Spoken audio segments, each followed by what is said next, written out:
Massachusetts has been at the center of America's story, blending history, culture, and innovation. Its transportation system reflects that same mix. The MBTA offers subways, commuter rail, buses, and ferries, while highways and regional airports fill in the gaps. But for more than 10 years, one topic has dominated transportation discussions: the urgent need for expanded east-west rail service. Policymakers, advocates, and citizens have pushed for connections that link Boston with communities further west, ensuring mobility beyond the state's eastern core. At last, progress is on the horizon. Amtrak's expansion is set to become a reality. So, what's really at stake? And when will passengers start to see the benefits? That's the journey we'll take together on today's Great Trainspeed. This video couldn't be made without the help of Electric Traction Trains and Travel. Be sure to give them a like and subscribe to the channel. Let's grow our rail community together. As of now, the Amtrak service that connects Boston and Albany is the Lakeshore Limited. For many riders, this train is more than a mode of transport. It symbolizes continuity, comfort, and the enduring power of connection. In 2025, the Lakeshore Limited recorded $35.8 million in operating revenue and $35.5 million in gross ticket sales, while serving 321,400 passengers. This was a modest decline compared to 2024, when ridership reached 332,600 and revenues totaled $32.1 million. Yet, despite the dip, the route continues to demonstrate strong demand and holds lasting value for the people it serves. Passengers view it as more than transportation. It is a reliable companion across landscapes and opportunities, proof that regional mobility still matters. It is within this context that the East-West Rail project has gained its proposed status. Long considered one of the most ambitious transportation initiatives in Massachusetts, the project addresses a question debated for decades: how best to connect the western part of the state with Boston and its thriving economic core. More than a rail line, East-West Rail is framed as a vision of equity and opportunity, promising faster, more dependable access to jobs, healthcare, and education for rural and mid-sized communities across the Commonwealth. At its core, the proposal calls for frequent passenger service along an upgraded rail corridor, offering a true alternative to the often congested Massachusetts Turnpike. The symbolic weight is clear. This is a project about uniting diverse regions, expanding choices, and shaping a more balanced and sustainable future. Over the years, multiple studies have examined the concept, from the Northern New England Intercity Rail Initiative, which estimated infrastructure costs at $365 million, to the East-West Passenger Rail Study, which projected a far greater range of $2.4 to $4.6 billion. In April 2022, Governor Charlie Baker endorsed a path forward, finally giving the project a clear directive after years of debate. Now, with MassDOT's latest announcement, East-West Rail may be closer to reality than ever before.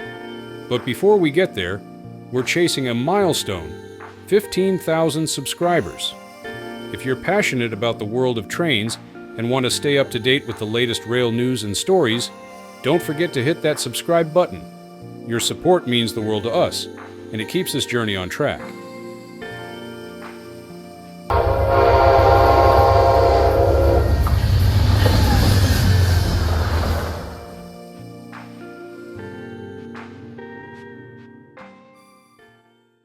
The corridor linking Boston and Albany, by way of Springfield, is once again in focus.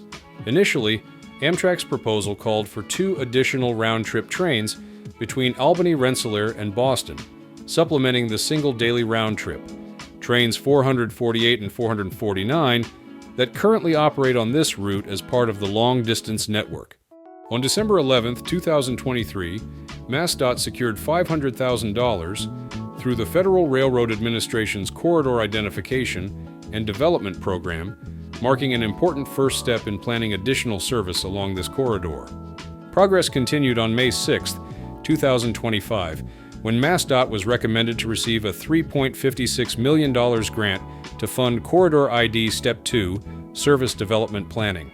Under this phase, MassDOT will conduct stakeholder outreach, determine appropriate service levels, identify needed infrastructure investments, and establish a governance framework for operations. Recently, that funding has since been confirmed, representing a significant win for the project after years of study and advocacy. Yet this is not the first major federal commitment to East-West Rail. Massachusetts leaders celebrated a milestone when the state secured a $108 million grant through the Consolidated Rail Infrastructure and Safety Improvements, boosted by the Bipartisan Infrastructure Law. It followed earlier federal support, including $36.8 million in 2024 for the Springfield Area Track Reconfiguration Project, which will enhance track, signals, and platforms at Springfield Union Station as part of the broader Compass Rail vision. The $108 million grant focused on bottlenecks along the 54-mile Worcester-Springfield segment, much of which remains single-track under CSX ownership and shared by both freight and passenger trains. Plans included adding a 23-mile passing track, modernizing signals, and upgrading infrastructure to Class 4 standards, permitting passenger trains to reach speeds up to 80 miles per hour. These improvements were projected to reduce travel times between Springfield and Boston to just over 2 hours. While CSX's role as track owner continues to influence the construction schedule, early technical work has already begun. Although the funding did not directly advance Boston-Albany service, it supported restoration of roughly half of the former double track between Boston and Springfield, an essential step toward expanding East-West Rail and turning long-standing plans into reality. So, how has the government responded to all this support? And here's the big question for you. If you were a traveler, would you consider this project essential for the region's future? Drop one in the comments if your answer is yes, or 0 if you think otherwise. We'd love to hear your take.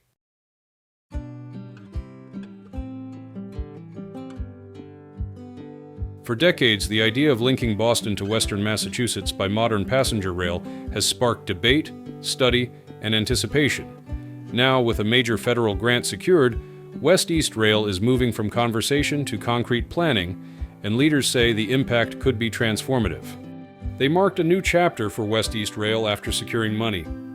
We are full steam ahead on building West-East Rail, and this latest federal funding brings us one step closer to delivering for Massachusetts, said Governor Maura Healey, crediting MassDOT's success in winning the award. Healey noted that expanded rail service will not only improve commutes and reduce highway congestion, but also spur housing development and economic growth across the Commonwealth. Lieutenant Governor Kim Driscoll reinforced that view, calling rail transformative for residents, visitors, businesses, and local economies. She pointed to the progress MassDOT has made with federal, state, and local partners in moving the long-discussed project toward implementation. MassDOT Secretary emphasized that the project represents more than a transportation upgrade. This is more than a route between two cities.